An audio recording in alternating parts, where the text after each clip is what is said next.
Hi friends, எல்லாரும் எப்படி இருக்கீங்க? நான் உங்க மூனாய்க்கன் பாலா. இன்னைக்கு ஒரு சூப்பரான படத்தை பற்றி தான் பார்க்குறேன். என்னடா எடுத்தோன்னே சூப்பரான படம் நினைக்கிறீங்க? ஆமாங்க, ஓஹோ எந்திரன் பேபி. இந்த படத்தோட இயக்குனர் பார்த்தீங்கன்னா கிருஷ்ணகுமார் ராம்குமார் அவர் இயக்கியிருக்கிறாரு. அவர் நம்ம நிறைய படத்தில் அவர் பார்த்துருக்குறோம். அதில் முக்கியமாக பார்த்தீங்கன்னா ஆரண்ய காண்டம் படத்தில் வந்து பார்த்தீங்கன்னா ஒரு வழிபோக்கு ஜோதிடர் மாதிரி வருவார். சார் உங்களுக்கு என்ன பூ பிடிக்கும் அப்படின்னு கேட்கும்போது அதுக்கு சூப்பராக பதில் சொல்லுவாங்க, குஷ்பு அப்படின்வாங்க. அவர் தான் இந்த படத்தை இயக்கியிருக்கிறாரு. இந்த படத்தோட கதை, திரைக்கதை, மியூசிக் எல்லாமே சூப்பரா இருக்கு. அந்த படத்தோட கதை அப்படி என்னன்னு பார்த்தீங்கன்னா, இதுல வந்து விஷ்ணு விஷால் தான் ஒன் ஆஃப் தி ப்ரொடியூசரா இருக்கிறாரு. அவரோட தம்பி ருத்ரா தான் இந்த படத்தோட ஹீரோவா அறிமுகமாயிருக்கிறாரு. இந்த படத்தோட கதை என்னன்னா, ருத்ரா அவர்கள் வந்து பார்த்தீங்கன்னா ஒரு அசிஸ்டன்ட் டைரக்டரா இருக்கிறாரு. அவர் வந்து விஷ்ணு விஷால் கிட்ட வந்து ஒரு கதை சொல்றதுக்காக வர்றாரு. அந்த கதை சொல்றதுல வந்து பார்த்தீங்கன்னா ஒரு 2, 3 கதை சொல்றாரு. அதுக்கான அந்த 3வது கதை வந்து ஒரு லவ் ஸ்டோரி சொல்றாரு. அந்த லவ் ஸ்டோரி விஷ்ணு விஷாலுக்கு பிடிச்சி போக இந்த படத்தை எடுக்கலான்ற போது அப்போ வந்து அந்த ருத்ரா அவர் என்ன சொல்றாருன்னா, சார் இந்த படம் வந்து இதுக்கு மேலே எடுக்க முடியாது. ஏன்னா இது என்னோட ஓன் லவ் ஸ்டோரி. இதுக்கு மேலே செகண்ட் ஹாஃப் என்ன கதை அப்படின்லாம் எனக்கு தெரியாது அப்படின்றாரு. ஏன்ப்பான்னா, ஏன்னா எங்களுக்கு பிரேக்கப் ஆயிடுச்சு சார். அதனால வந்து இந்த அடுத்த கதை என்னன்னு சொல்ல முடியாது. அப்போ விஷ்ணு விஷால் சொல்றாரு, படம் நல்லா இருக்குது.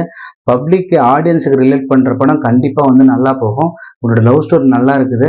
இது வந்து கிளைமேக்ஸ்ன்னு நினைக்காம நீ போயிட்டு அவங்ககிட்ட போய் பேசி அவ என்ன சொல்றான்றதான் நம்ம படம் நான் அடுத்தது பண்ண முடியும் அப்படின்னு சொல்றாரு. இதுக்கப்புறம் போயிட்டு அவரோட லவ்வரை போய் இவர் பார்க்குறாரா, சந்திக்கிறாரா, கடைசியில் வந்து இவர் படம் டைரக்ட் பண்ணுறாரா, லவ் ஓகே ஆகுதா அப்படின்றதான் படத்தோட மீதி கதை. இந்த படம் வந்து நம்ம நிறைய இது மாதிரி வந்து ட்ரையாங்கிள் லவ் ஸ்டோரி அப்படிலாம் பார்த்துருக்கோம். இது வந்து யூத்ஃபுல்லாக இருக்குங்க. படமே வந்து பார்த்தீங்கன்னா யூத்ஃபுல்லாக இருக்கு. கேஸ்டிங் வந்து அதோட சூப்பராக இருக்கு. அது இல்லாமல் ருத்ரா அவர் வந்து ஆக்டிங் வந்து பார்த்தீங்கன்னா ஒரு புது ஹீரோ நம்ம தமிழ் திரையுலகத்துக்கு வந்துட்டாருன்னே சொல்லலாம். ஏன்னா அவ்வளோ ஆக்டிவாக இருக்காங்க. எல்லா விதமான பர்ஃபார்மன்ஸும் பண்ணுறாரு. எமோஷன் சம்மந்தமாக பண்ணுறாரு, டான்ஸ் பண்ணுறாரு, ரொமான்டிக் சீன்ஸ் எல்லாமே வந்து படம் வந்து அவர் வந்து ஃபர்ஸ்ட் கிளாஸாக பண்ணியிருக்காருன்னு சொல்லலாம். அது இல்லாமல் கேஸ்டிங் வந்து கண்டிப்பாக பாராட்டி ஆகணும். ஏன்னா ருத்ரா அவர் வந்து ஸ்கூல் டேஸில் வர அவங்களுக்கு ஒரு பேரா ஒரு பொண்ணை காமிச்சிருக்காங்க. அவங்களும் சூப்பராக நடிச்சிருக்கிறாங்க.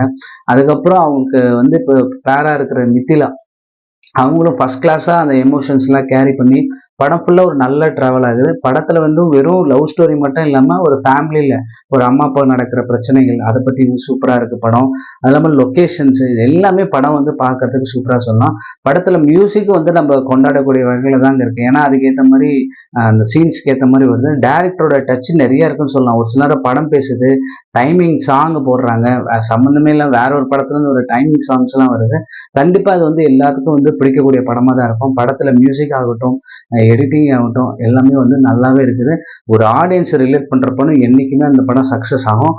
அந்த விதத்தில் இப்போ நம்ம வந்து ஓஹோ இந்த பேபி வந்து பார்த்தீங்கன்னா ஒரு நெடுநாள்கள் பேசக்கூடிய படமாக அமைஞ்சிருக்கு. இதில் வந்து விஷால் அவரும் வந்து சூப்பரான பர்ஃபார்மன்ஸ் பண்ணியிருக்காரு. என்ன சொல்வதெல்லாம் உண்மையில் பேசுகிற மாதிரி அவரும் கொஞ்சம் சொந்த கதை சோக கதைலாம் இதில் வந்து ஷேர் பண்ணுறாரு. பட் இனியோ நல்லது சொன்னால் எல்லாரும் அப்படி தானே சொல்லுவாங்க. ஆனால் கண்டிப்பாக பொருந்தக்கூடியதாக இருக்குது. அண்ணன் வந்து தம்பிக்காக ஒரு நல்ல படத்தை எடுத்திருக்காருன்னே சொல்லலாம். மீண்டும் ஒரு அடுத்த வீடியோவில் உங்களை சந்திக்கிறேன். நான் உங்கள் மூனாய்க்கன் பாலா.